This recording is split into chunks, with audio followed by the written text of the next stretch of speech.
Welcome back, everyone. We will now start the Q&A session. In the first round of this session, each university will have 4 minutes. Please be reminded again to keep your questions to 2 minutes. When you speak, please let us know your name, department, and university.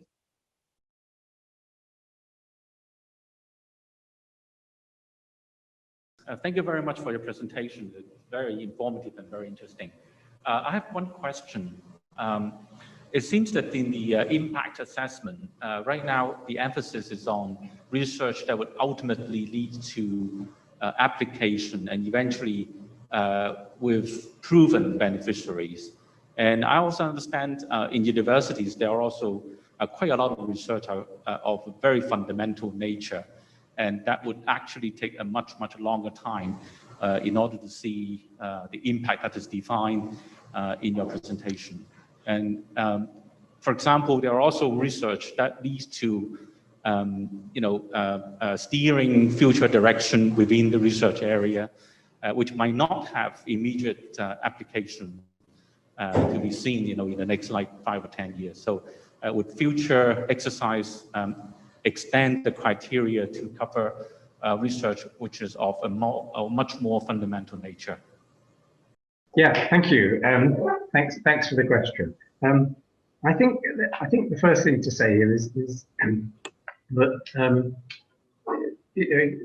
this is not about trying to require all research to lead to some kind of impact in the wider world. That's unrealistic and it's unreasonable, and it's not how research works. We all know the stories of things that are done for all kinds of reasons, and the famous Faraday story about electricity not being of any use for anything, and so on. It's not about that. It is about saying universities are major beneficiaries of public funding. They need to be able to demonstrate, if you like, what the public gets for its money. Some of that comes in terms of the teaching, some of that comes in terms of the research understandings, and some of it comes in terms of more immediately demonstrable impacts upon the wider society. So it's about having something to say on that last point. I think it's not about saying everything must be pointed in that direction. And in fact, if everything were pointed in that direction, I think we'd find that impact would in the end dry up, because the new longer-term fundamental research would dry up, and that's not the point at all. So one needs a mix in the portfolio, if you like. The point about the long timescales that can be needed before some research demonstrates some kind of impact is well understood, and that's why the time period for the underpinning research in this exercise was so much longer than the time period for the research that was going into the research output element. It's not about trying to corral everything into this dimension, but it is about saying you must be able to demonstrate some kind of wider impact in the world, and so tell us about it. What is it? In terms of whether the criteria might change in the future, well, that's beyond my pay scale. That's a question for the UGC and its structures to think about in the build up to the next RAE, but not something I think I can answer for you now. Thanks very much for your presentation, Phil, and to the UGC for presenting this presentation. My name is John Winzenberg. I'm with the Music Department and Associate Dean of Research in the Faculty of Arts at HKBU. I just wanted to follow up on one point, Phil, that you had made about your observation that some of the universities were more developed than others, and that you had noticed in some cases that some of the case studies were relying on citations that would suggest the reach and significance of impact within academia. So I've got just 2 related questions to that are very short. Number one is, along with the development, did you have any observations about the core understanding of what the term impact in the RAE sense really means across the universities, since this was new to us for this round of the RAE as it was in the UK in 2014. And then specifically related to that question, beyond academia, not talking about citations of the underpinning research, but actually in trying to convey reach and significance, did you notice any kind of patterns regarding the footprint regarding, say, through media or internationally reaching audiences of different types beyond academia, and counting those numbers and kind of the big names of possible media channels as being one way of misconstruing, misunderstanding the actual impact? In the same way that you mentioned citations would act within academia, did you feel that there were shortcomings for citing footprints, large footprints of media coverage outside of academia? Thank you. Yeah, so on the question about the core understanding of the term, it's difficult to generalize, really, and what I was doing when I talked about evidence of the term not having been fully understood was really saying that this is what the panel observed in a significant number of the cases that they were looking at. I don't think they were trying to suggest that there was a general or a widespread misunderstanding of the term, but simply that in some cases the understanding could be better than was shown in some of the submissions this time round. So I suspect that one would really have to get down to a more sort of micro level, and it might be that one needs to start looking at particular units of assessment, particular parts of universities. But that in turn brings up the question of what kind of broader framework of support for a process of this kind was available, might be made available. So one would imagine, I mean, I worked in universities, for example, where you would do drafts of submissions at your departmental level, but you'd expect somebody further up the structure to look at them and to point out to you if there appeared to be misunderstandings of what was being required, and so you'd have to go. I think the panels were saying that clearly that was happening in many, perhaps even most cases, but it wasn't happening everywhere. And you could see things that had come through where you felt they probably got a much better story to tell than the one they've actually told here, but no one has sort of gone back to them and pushed them a little bit and said, come on, have another think about making sure you really do address correctly, as it were, the question that's being asked. On your second question, I'm really not sure what to say about that. I mean, there certainly were lots of references to media. I don't know that. I mean, there were sort of references to the number, the sizes of audiences, the media outlets through which work have been related. I think I'm not sure I can say anything systematic about that. The only point I think I would make is that citing that there had been the work had gone out on various public media in itself doesn't demonstrate an impact. One has to be able to say something about, so what happened then? And that's where the issue comes up. Not so much the channels, but the question of, in the end, then, so what did change in the world? Not really sure if I've answered your second question, but that's my best shot at it.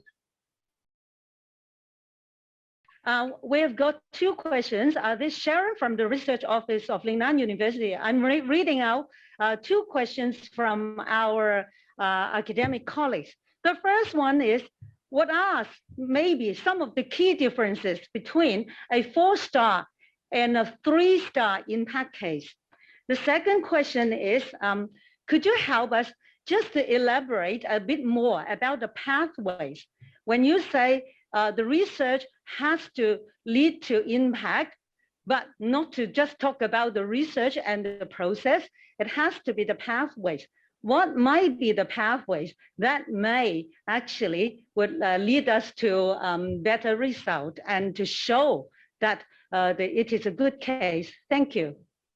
Yeah, so in terms of the first question, I mean, really this would be a matter of the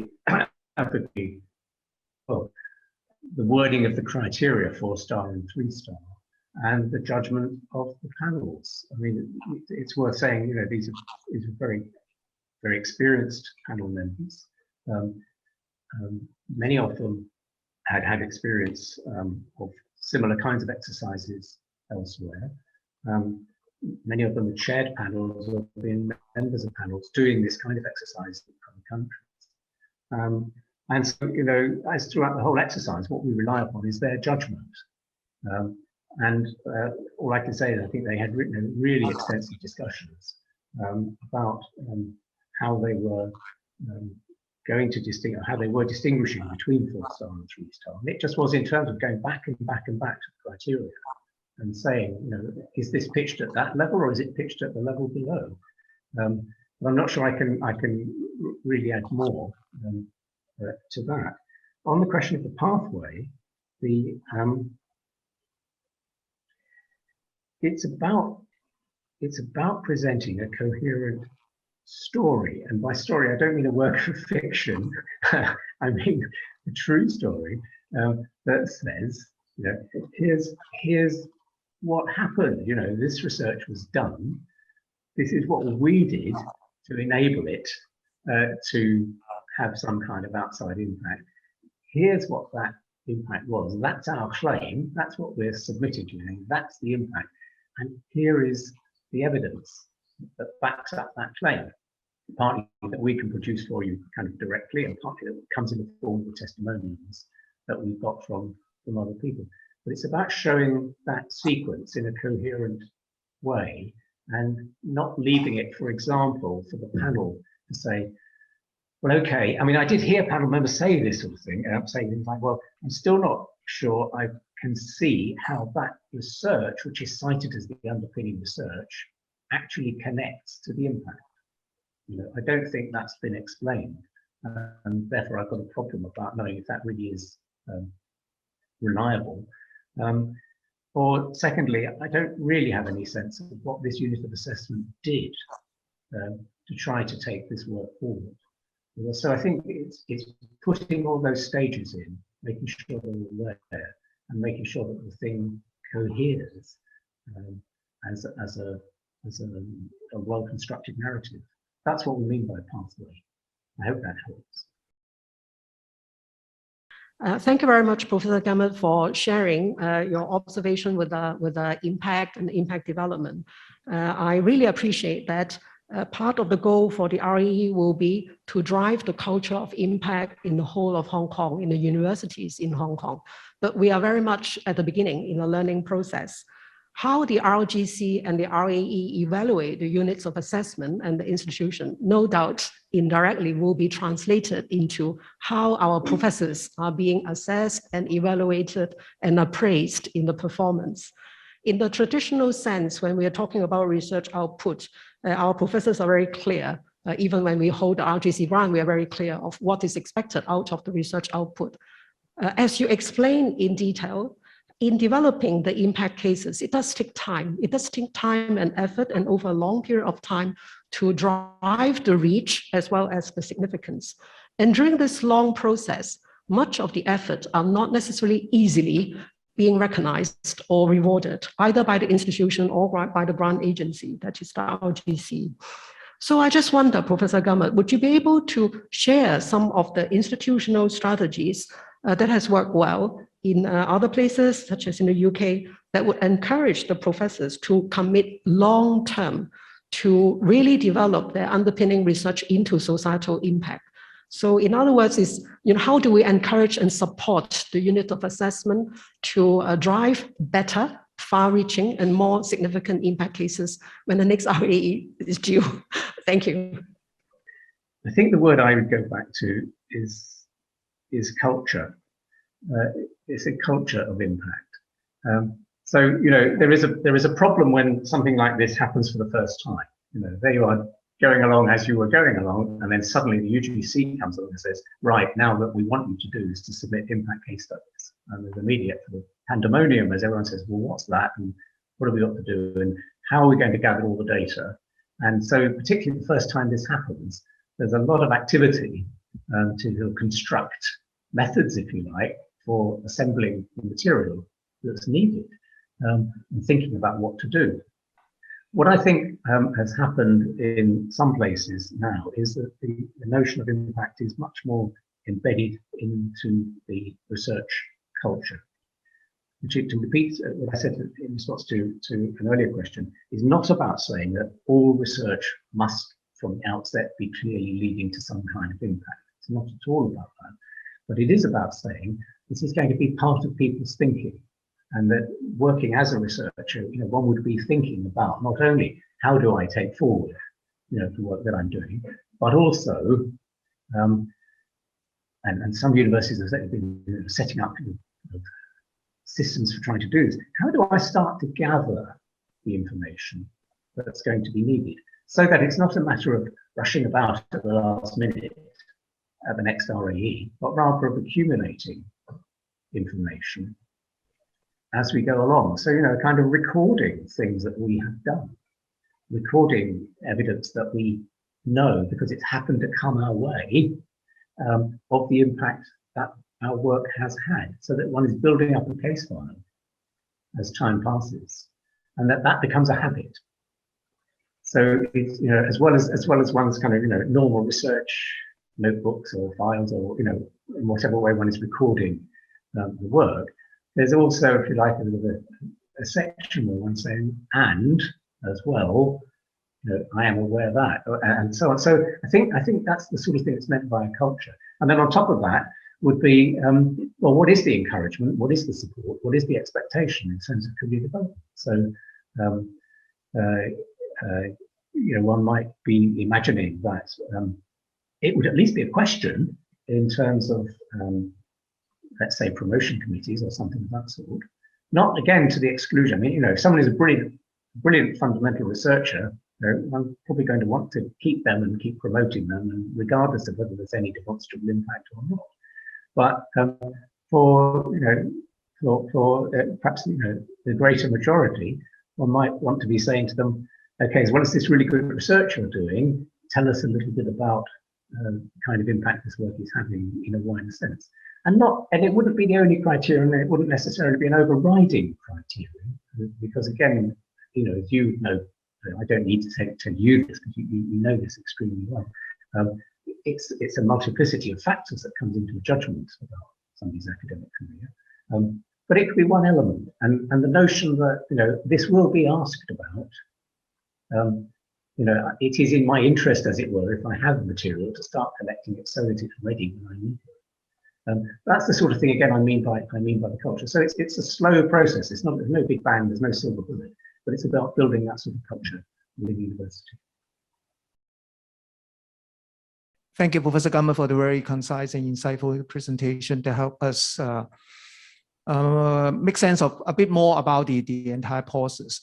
I think one comment that I often heard from colleagues doing so-called local research, especially in the social sciences and the humanities, is that would that put us in a natural disadvantage, as in the natural sciences or medical science, for example, they certainly a lot easier to generate kind of global or even regional reach, as your presentation also alludes to.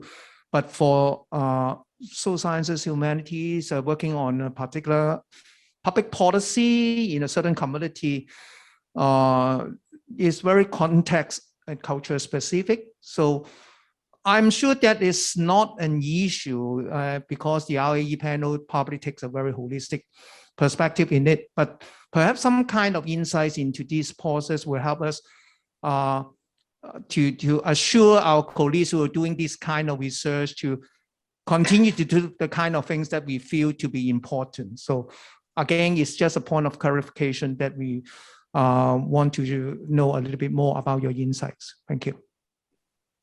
Thank you for that question. Yes, it is a commonly expressed concern that some subjects it's much easier, isn't it, to generate impacts than others. And I think the evidence is that that's not really true. That one can see first of all that the areas in which impact is occurring are very widespread from all subject areas, but it's important too to remember that the judgment is being made by panels of experts in the subject area. So, if one is looking at something in, I don't know, electronic engineering, the electronic engineers looking at it and saying, well, what kinds of things could we expect from research of that kind, and are they doing it? If one is looking at, on the other hand, at studies in history or studies in languages, then there will be panels of experts asking the same question and saying, what can we expect? And so it's pitched.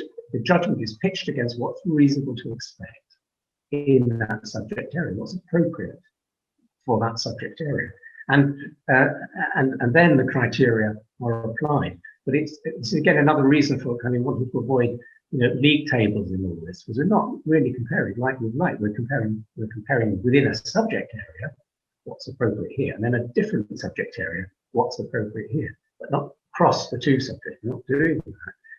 And so we need to be very careful about that. The other thing I would say to one might suggest to colleagues who have this concern is to say, well, the case studies are now published, so why not look at them? Just have a look and see, what's been done in Hong Kong, what's been submitted, and if you like, have a look at, you could look at the UK ones were published in 2014. Have a look at those two. Have a look at the humanities case studies and see what people do. And you might suddenly read, there's that saying by the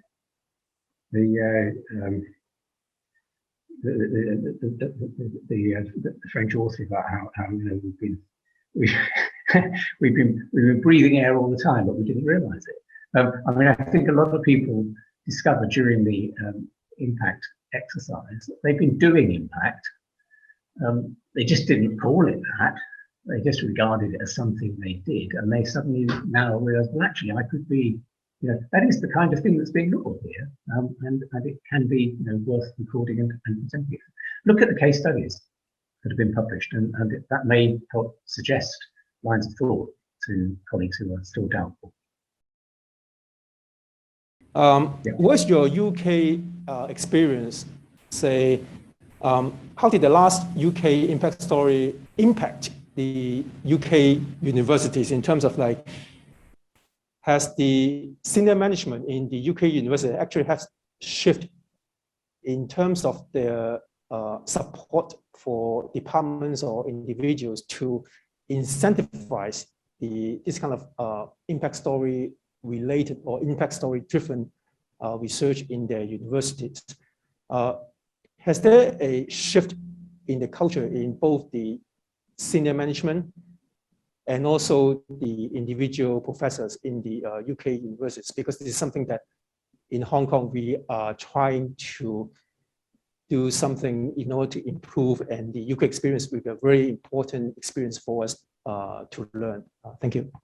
Thank you. Yeah, I think the short answer is yes. And of course, every university is different, and different parts of universities are different from each other. So there's a lot of variety still in the responses. But yes, research offices in, I would guess most universities, maybe all universities in the UK, will have about this and trying to make sure that the question of impact is being thought about as an element of the culture of research. Senior management are certainly using it for publicity, apart from anything else. One of the things that happened was that having gone through the prior to 2014, when this was first done in the UK, having gone through the process of, if you like, resistance, and said, oh gosh, do we really have to do this? Isn't this really rather tedious and so on? what then happened was vice chancellors began to say, gosh, I didn't realize we were doing so much. I didn't realize in this university so much was happening. This is tremendous, because in terms of the constant battle, at least in the UK, maybe things are more civilized in Hong Kong in this respect, but in the UK, it is a constant battle to, in some quarters, to persuade people that universities are worth investing in. They are important institutions within society. And to be able to say to people, selecting the material according to the audience that you're addressing, say, did you know, that what we have done in this university is, examples to follow, has turned out to be extremely important. And then the other thing is, yes, the expectation. I mean, it's there in the way I was explaining to, I didn't catch her name, but the PVC for research from the Chinese university, in response to her question a few minutes ago. Yes, there's an expectation. I wouldn't dare to say in all, but I would certainly say in many universities that when things like career progression are being discussed, this will be an element. It won't be the only element. It won't be the dominant element. At least it would be unusual if it was. Though I can think of one professor in British University who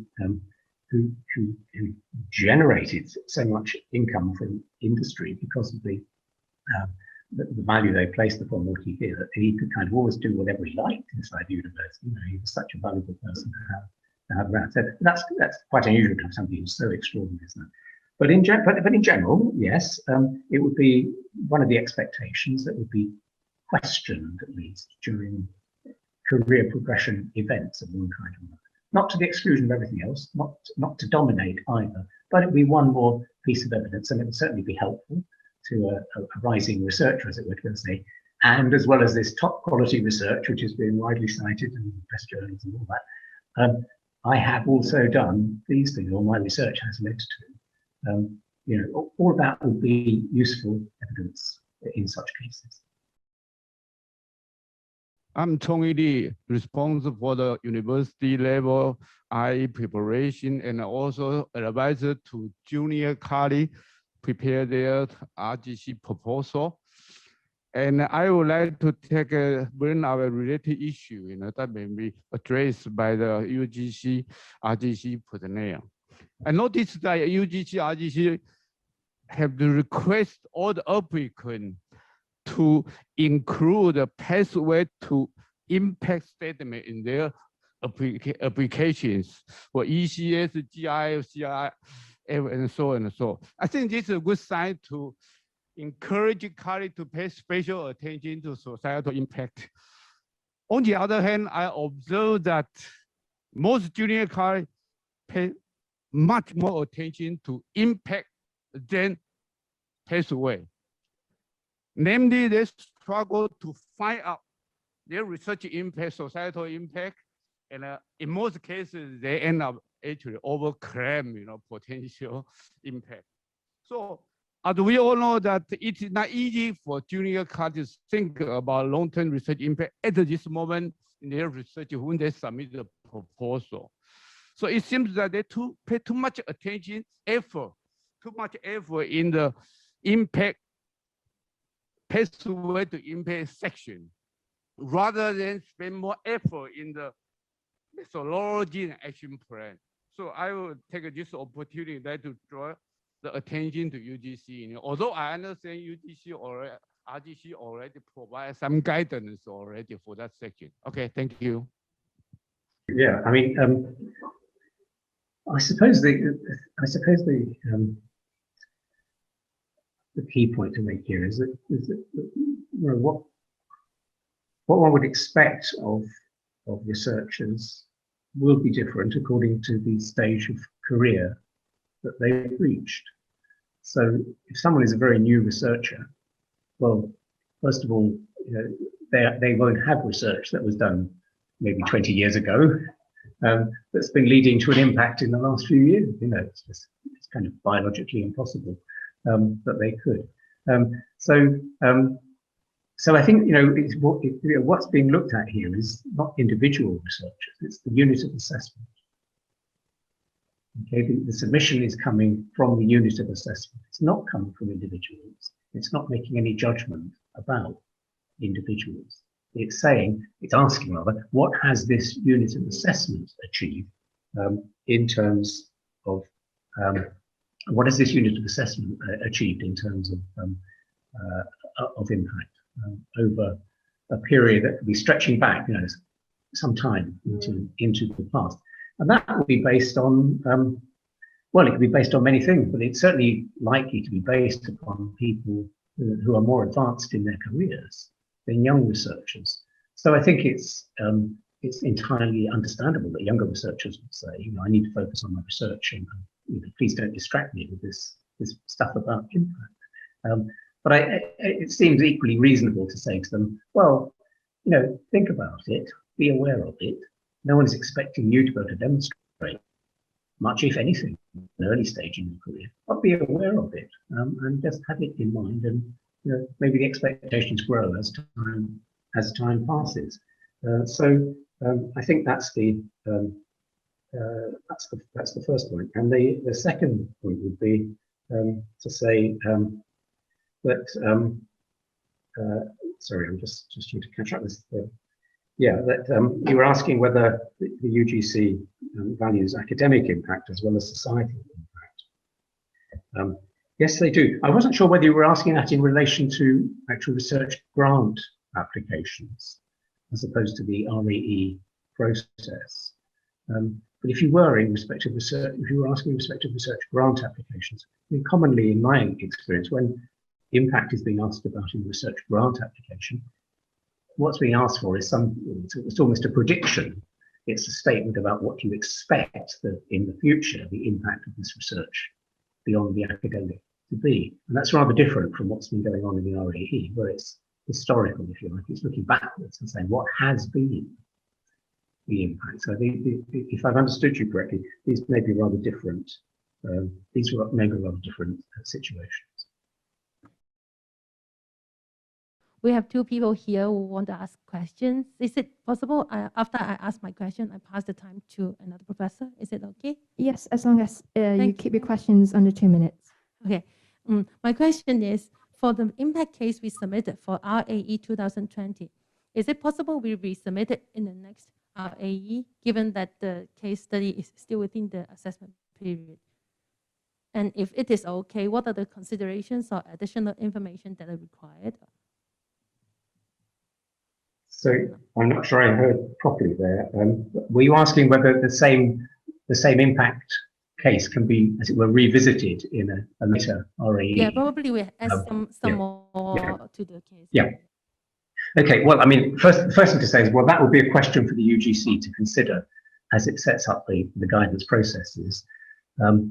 Secondly, though, it seems to me, very likely that many people will want to do that. They will want to say, in 2020, we reported this case. Since then, things have happened. Now, it's not for me to predict what the UGC will say it wants by way of evidence. But if I, as it were bold enough to offer any thoughts on that, it would be to say, well, I guess pretty obviously one would want to know. So what's happened since? So you really need to tell us more now about what have you done to enable further impact, and how has this happened? But certainly this has been a live discussion in the UK as well. The label that's being used is revisiting earlier impact cases, and the answer has to be yes. This is part of the progression of activity, so it's reasonable to do it. But you have to be able to show, you can't just repeat the old stuff. That's been dealt with. You have to tell new things about what has happened since and how you have enabled that to happen. Okay. Thank you, Professor Gemmert. I was very happy to hear you make reference to the case studies being made public. So I was very happy that UGC responded positively to my request that the case study should be made public. I wonder if you could say when that will happen, because as far as I can tell, they're not yet in the public domain. The second question, so that's a factual one. The second question is that you did show some analysis of the impact cases in your presentation. You showed a couple of graphical analyses. And I wonder whether there is an intention to release further analysis of the case studies or to commission further analyses, because I think in the UK there was quite a lot of analysis done, some commissioned and some not commissioned. Thank you. Okay. I think I probably need to pass both those questions to UGC colleagues. I thought the case studies were published. If not, then it's pretty imminent. And on the question of further analysis and more detailed analysis, I think I need to pass that over to UGC colleagues to address. Since there was a question on the availability of the case studies, perhaps I could clarify that these are made available already. So if colleagues would like to have access to those cases, they could visit the website. Thank you.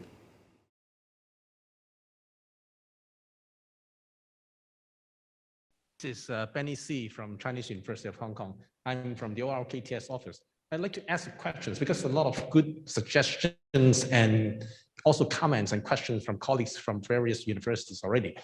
I'm typically interested to know impact case life cycle from the idea generation of a research to start and then eventually generate impact story. What's the typical life cycle you have experienced in the UK? And would participate with working together with an industry partner, would that add any credit or shorten the life cycle dramatically? Would that help getting more credit from an impact story assessment from the panel? Is that something that you would recommend that the university do more on that aspect in order to be able to shorten the impact story life cycle for the development? Thank you. I honestly don't know if I can offer anything on the first question about what's a typical life cycle. I mean, I think it just varies. Some of them, as it were, have used the whole 20-year period. Others much less. But I'm not sure anyone has analysed it in those terms. I used to be a researcher in science policy, and one of the things we tried to do at various points was get a grip on questions like that. And I think the honest answer is we more or less gave up, because we said the routes through from research to impact are so many and various, and attributing cause and effect to all the different things that happen along the pathway is so difficult. That trying to put precise quantitative measures in like that is really extraordinarily hard. Sorry, I don't think I can help with that. On the question of working with partners, it could be in industry, it could be in health, it could be in government, it could be in NGOs, charities. I mean, all sorts of organizations outside the university. Then yes, I mean, I think the first thing the panels were saying was that if one does that, it's building long-term partnerships. It's building long-term partnerships through which things then start to happen. And one of the things that starts to happen is that it becomes much more likely that the partner outside the university will use the research, because they've had a hand in defining what it is. They've perhaps been involved in doing it, or certainly in shaping it. So it's addressing the things that they are interested in, and therefore this increases the likelihood that they will use it. So in terms of being able to generate impact, then this kind of partnership helps very considerably with that. And then secondly, of course, when it comes to writing a case study later, it's very much easier to be able to demonstrate how did the pathway work. Well, we were working with that company, for the last 10 years, and look at all the things that we've done between us in that time. One can tell that story in a very compelling way, and one can also get evidence from them in the form of testimonials that show in some detail how the outside organisation and the university have worked together. So it helps the generation and it helps the presentation of the case studies. But I mean, I suppose, most importantly of all, I mean, it actually helps the research. It helps. It helps. It's a virtuous circle being set up through that process. Hi, my name is Albert Park. I'm in the Department of Economics at HKUST. So you mentioned that one of the criteria for assessing the impact assessment cases is what the unit of assessment did to actually gain more impact. And that actually is news to me. And I was wondering if you could clarify how important is that part of the assessment for the case studies? And is there any advice on best practice on what unit of assessments can do to better promote impact? Thank you. Okay, so I mean, if you look in the guidance notes and you look in the panel guidelines, and I'm sure it'd be in economics as much as it was in all others, and the description of what's required for the impact cases, you will see that it talks about this. It does say, we need to know, the assessment is being made not at the level of individual researchers, but at the level of the unit of assessment. We're inviting you, the unit of assessment, to select cases, one or more depending on size, to select cases that demonstrate, illustrate what you have done. But you have to tell us not just about the initial research, but also what you did to help take that research out into some form of impact. So that's the enabling bit. That's part of this narrative of, so it's not just kind of a random correlation. We did that piece of research and 20 years later, somebody in government did something or other. It looks very much as if it's following through from our research. That won't do. You have to be able to say, no, look, what happened was, here's the story. So that's the enabling part. And as I say, I'm sure you'll find that there in the guidelines. And it is an important part of the process. My name is Alexandra Juricic from Faculty of Science. So I would like to ask a question on getting more detailed feedback in order to improve in the next submission. So that is kind of related to one of the previous questions on whether there will be any more detailed analysis. Because in some panels, such as physical science panel, the only feedback that was returned was one sentence, which didn't say anything about impact specifically beyond describing the 3-star, 4-star, or whatever rating. So we have no clue how to do better next time. Okay, thank you. I think, again, I'm going to need to pass this to UGC colleagues. There is, the panels wrote their feedback in various ways.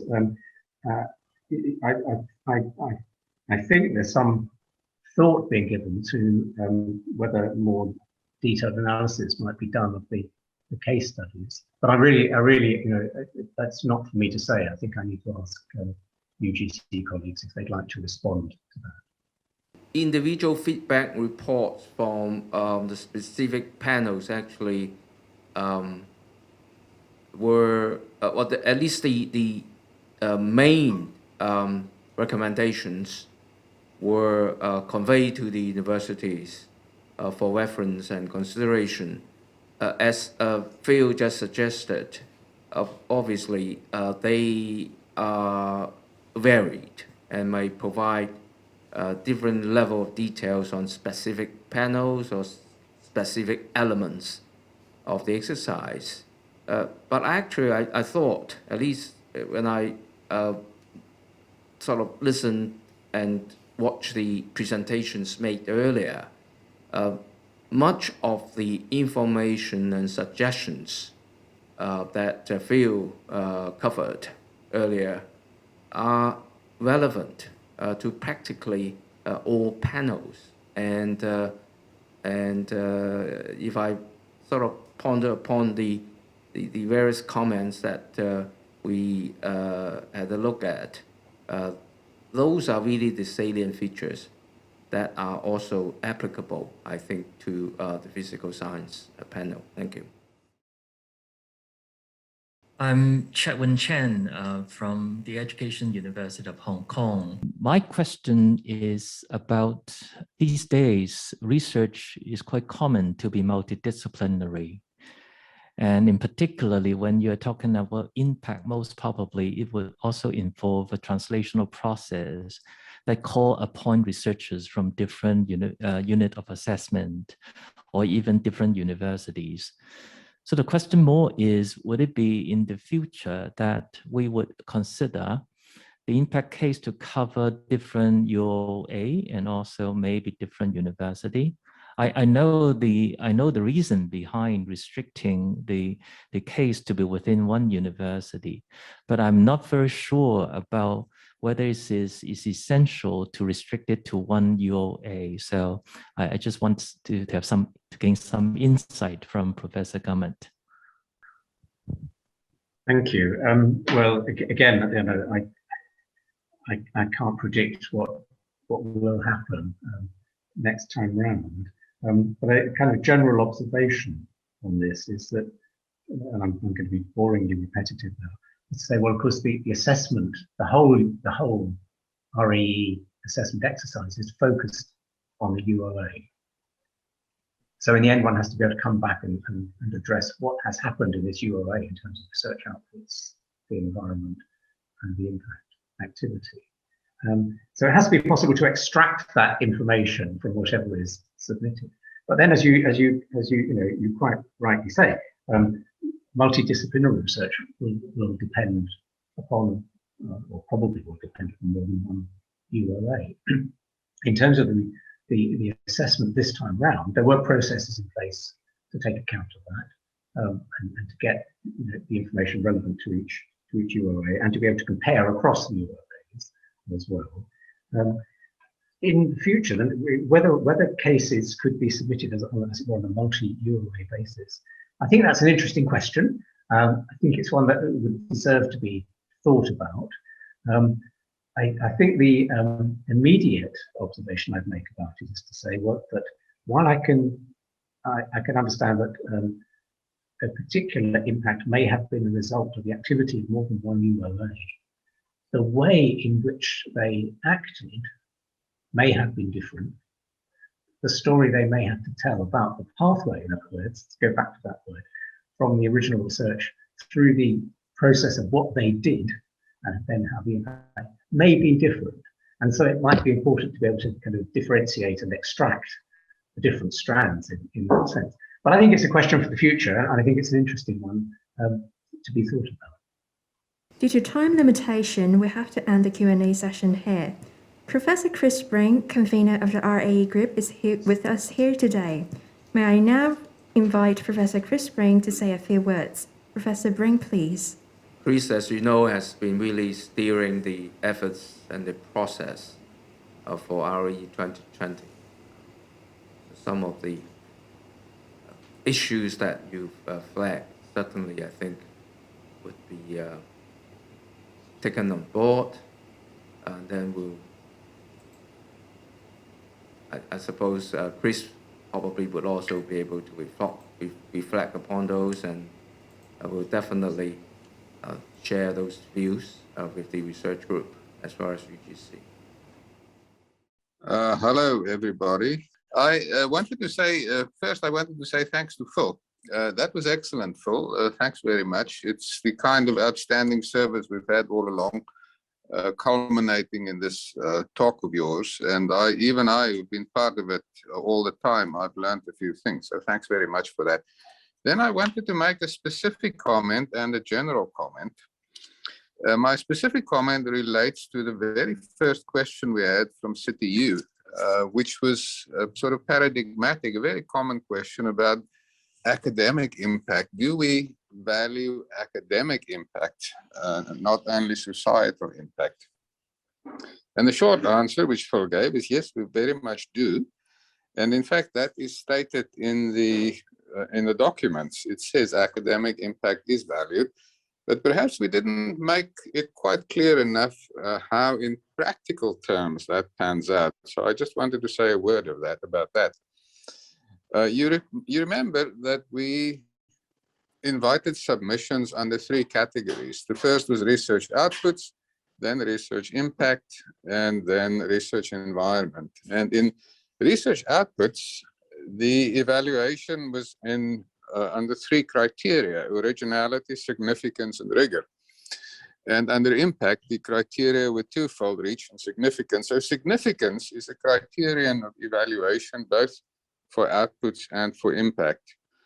And when we said impact, we meant societal impact. But when evaluating the research outputs, the significance criterion included all the usual esteem indicators. And the esteem indicators, the significance of academic outputs, that's very much what academic impact is about. So I think we can say we did take that into account.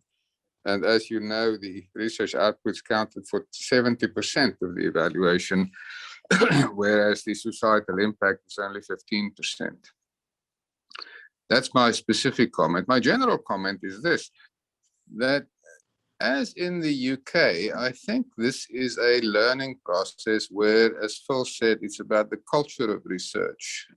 All the skeptics and all the questions that were asked about societal impact in the UK in 2011, 12, thereabouts, all those skeptics, most of those skeptics had become converts by 2020. This was a point well made at the impact workshop, which took place in, I think, 2019 by one of our speakers, I think Professor Miles Paget, who said that we were all skeptical to begin with about societal impact. But as the process evolved, most of us became converts, and that would include myself. And I'm pretty sure that this would be the case in Hong Kong as well. So I'll stop there. Very interesting overview. Phil, thanks very much. And thanks very much to all colleagues for participating. Thank you, James. Thank you, Professor Brink.